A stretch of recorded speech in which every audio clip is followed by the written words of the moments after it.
Shalom, bien-aimés en Jésus-Christ. Gloire soit rendue au Père Céleste qui nous fait encore triompher durant ce mois de septembre qui est pour nous le mois de notre succès, de notre victoire par la parole Réma. Nous rendons grâce au Saint-Esprit qui continue de nous enseigner dans la parole vivante et efficace du Père. 1 Corinthiens 13 dit ceci. Maintenant donc, ces trois choses demeurent, lesquelles? La foi, l'espérance et l'amour. Mais la plus grande de ces choses, c'est l'amour. Se basant sur Marc 9, 23, Jésus nous affirme que la foi semble suffire pour que tout soit possible. Et notre Père spirituel a ajouté que pour que tout soit possible, il a ajouté l'espérance et l'amour. Jésus a dit que tout est possible par la foi. Si cette foi demeure, donc tout demeure possible. Parce que Christ est l'auteur et le perfectionneur de la foi. Il ne fait pas que susciter la foi. Il la fait grandir, l'amène à maturité, jusqu'à la perfection. Si ces trois choses puissantes demeurent quelque part, alors ce n'est pas seulement que tout est possible, tout demeure possible. Ne désespère jamais. Tant que tu vis, ne désespère jamais. Regardez maintenant comment l'amour fortifie l'espérance.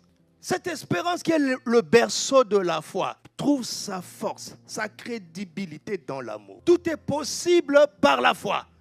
Or, sans l'espérance, il n'y a pas de foi. On commence à se rendre compte, en fait, que tout est possible par l'espérance qui produit la foi. L'espérance est plus puissante que la foi. L'espérance est le berceau de la foi. Alors quand tu commences à valoriser l'espérance dit bravo, tu as grandi. Mais tu sais, sans l'amour de Dieu, je ne suis pas crédible. C'est pourquoi on dit ces trois choses demeurent, mais la plus grande de toutes, c'est qui? C'est l'amour. Amen. Au deuxième jour de cette semaine, nous avons médité sur le titre suivant. Tout reste possible dans ma vie par la foi au nom de Jésus. Texte biblique 1 Corinthiens chapitre 13, verset 13, Marc 9, 23. Nous retenons de cette méditation que tout est possible à celui qui croit. Tout est possible à celui qui a la foi. Ce n'est pas un slogan, c'est la vérité de la parole de Dieu qui est supérieure à nos réalités. C'est pourquoi nous devons parler ainsi. J'ai la foi, alors tout est possible. Oui, tout reste possible dans notre vie par la foi au nom de Jésus. Mais à cela, nous devons ajouter l'espérance et l'amour. Tout demeure possible tant qu'il y a la foi, l'espérance et l'amour. C'est le titre de notre méditation au troisième jour, basé sur 1 Corinthiens chapitre 13, verset 13. Ce texte nous présente trois choses qui doivent demeurer dans nos vies. La foi, l'espérance et l'amour. Jésus a dit que tout est possible par la foi. Si cette foi demeure, tout demeure possible. Christ étant l'auteur et le perfectionneur de la foi, il ne fait pas que susciter la foi, il la fait grandir et l'emmène à maturité jusqu'à la perfection. Notons ceci, pour que la foi demeure, elle a besoin de l'aide de l'espérance et de l'amour. Et si ces trois choses puissantes demeurent quelque part, alors ce n'est pas seulement que tout est possible, mais tout demeure possible. Au quatrième jour de la semaine, notre méditation a porté sur le titre suivant. Commençons par la foi. Texte biblique 1 Corinthiens chapitre 13, verset 13, Marc 9, 23. Nous avons appris que celui qui a la foi ne se demande pas si c'est possible. Il sait que c'est possible. La foi qui est censée rendre possible les choses n'est pas faible. Le problème est au niveau de notre façon d'exercer cette foi. Nous ne devons pas être des adhérents de la parole, nous devons l'accepter dans nos cœurs, car la vraie foi est une fonction du cœur. On croit avec notre cœur.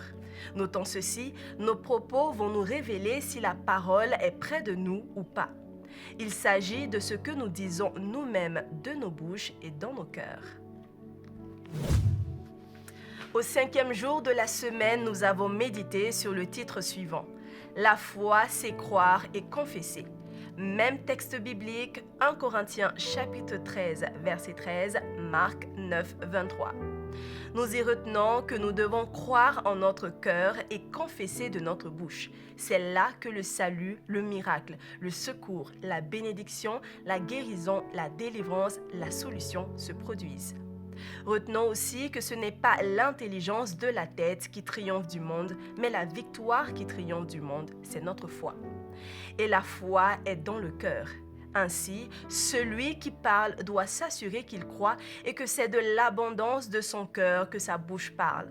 Car celui qui parle avec son cœur touchera les cœurs. Retenons enfin que si la parole a peu d'impact, la foi ne sera pas totale. Et si la foi n'est pas totale, tout ne sera pas possible. Ainsi, s'il y a des zones de défaite dans nos vies, nous devons nous demander ce qui manque à notre foi. Et voici la citation de la semaine.